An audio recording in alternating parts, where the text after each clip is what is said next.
simplifié avec Patrick Lapanne. Oui, certainement Patrick Lapanne de chez Remax Prestige, de l'équipe Patrick Lapanne. Salut Patrick. Hey, salut Sylvain. Comment tu vas? Hey, super toi. Va très très bien. 287e chronique ce matin. Exactement. Et on va parler de vices et d'irrégularités. Oui, effectivement. Donc, pour faire un petit peu un rappel client-acheteur et surtout les clients vendeurs, on fait des rappels avec les productions de certificats de localisation de l'ensemble de préparation de l'immeuble pour la mise en vente. Donc, la clause 10.5 de la promesse d'achat et la 10.7 de la promesse d'achat de la copropriété divisent. Donc, c'est les deux mêmes clauses identiques dans les deux offres d'achat qui sont là.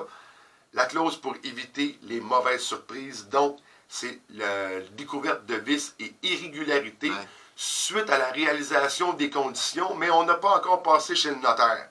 OK. Donc, on est entre les deux, là. On est entre les deux, donc on est pending. Donc, c'est vraiment important. Et puis aussi, fait important à savoir, c'est que, advenant le cas de la découverte d'un vice et irrégularité de la part de notre acheteur sur votre propriété, le vendeur pourrait être tenu à payer les frais raisonnablement engagés à la transaction et, naturellement, s'il y a une chaîne de transactions, une vente de un qui va vendre une deuxième et qui va avoir une chaîne, avoir énormément de frais. Donc, soyez prêts quand vous vendez votre propriété à avoir vos documents à jour surtout. Là, on est entre l'acceptation de l'offre d'achat et le moment où on passe chez le notaire et on s'aperçoit qu'il y a quelque chose qui cloche. Naturellement, là, on est entre les deux. On a vu le certificat de localisation, un exemple, on va commencer à travailler avec ça sur notre transaction. Il n'y a pas eu d'empiètement et compagnie sur le vieux certificat ou le changement de zonage et ces choses-là, ou de zone de mouvement de sol répertoriée, parce que ce matin, la chronique est un petit peu inspirée d'une visite ce week-end sur une propriété qu'on avait un vieux certificat de localisation, mais aucune zone de mouvement de sol. Et on pouvait vraiment présumer, avec la topographie de l'immeuble, qu'il pourrait en avoir une. Naturellement, on est au conditionnel, étant donné qu'on n'a pas encore reçu le certificat officiel de l'arpenteur géomètre.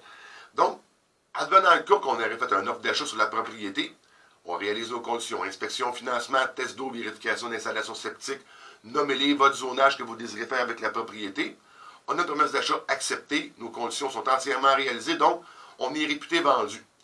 Notre vendeur reçoit le certificat de localisation entre la prise de possession du notaire, c'est-à-dire, et la réalisation des conditions, nous le transmet et on découvre qu'il y a une zone de mouvement de sol. À ce point-là, l'acheteur dispose le vendeur a 21 jours pour remédier à la situation ou avant avise à l'acheteur qu'il ne pourra pas y remédier. Dans ce cas-ci, une zone de mouvement de sol, le vendeur ne peut pas rien faire avec la propriété. La zone est répertoriée, ça ne se répare pas. C'est de cette façon-là. Donc, l'acheteur. Quelles sont les options pour l'acheteur, là?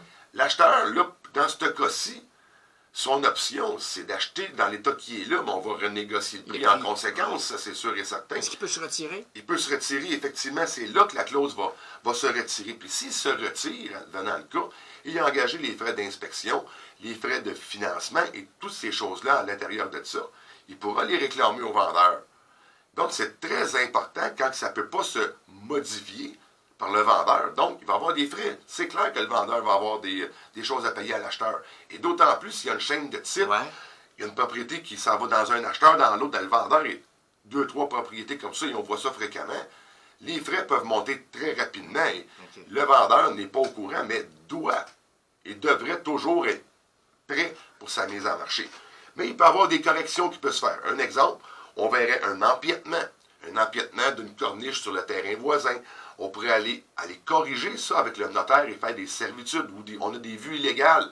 Le voisin aurait construit un garage à côté de votre ligne à 1,5 m, mais il a mis une fenêtre directement qui a une vue sur une fenêtre de chez vous aussi. C'est une vue illégale. Donc, on peut le corriger avec des servitudes. Ou aussi, il y a la prise d'assurance titre qu'on va discuter plus tard aussi durant la saison, qui peut aller corriger, mais l'assurance titre sert uniquement à l'acheteur durant le temps qu'il est propriétaire de la propriété. Donc, c'est vraiment important, d'autant plus qu'avec cette clause-là, de s'assurer que notre dossier est déjà à jour avant de faire la mise en vente de la propriété. Donc, ça veut dire certificat de localisation récent? Récent et à jour avec toutes les nouvelles. Parce que des fois, on peut avoir un exemple, un certificat de localisation de 2017. Je vous donne l'exemple on a vu les inondations Sainte-Nat-sur-le-Lac. Sainte-Nat-sur-le-Lac, en 2019, il y a eu une zone d'intervention spéciale qui a été décrétée par le gouvernement dans l'ensemble de la municipalité riveraine sur le bord du lac. Mais dans les certificats de localisation 2017, ce n'est pas répertorié. Donc, il faut que vous ayez un nouveau certificat de localisation qui va vous indiquer les restrictions et les mesures qui sont mises à l'intérieur.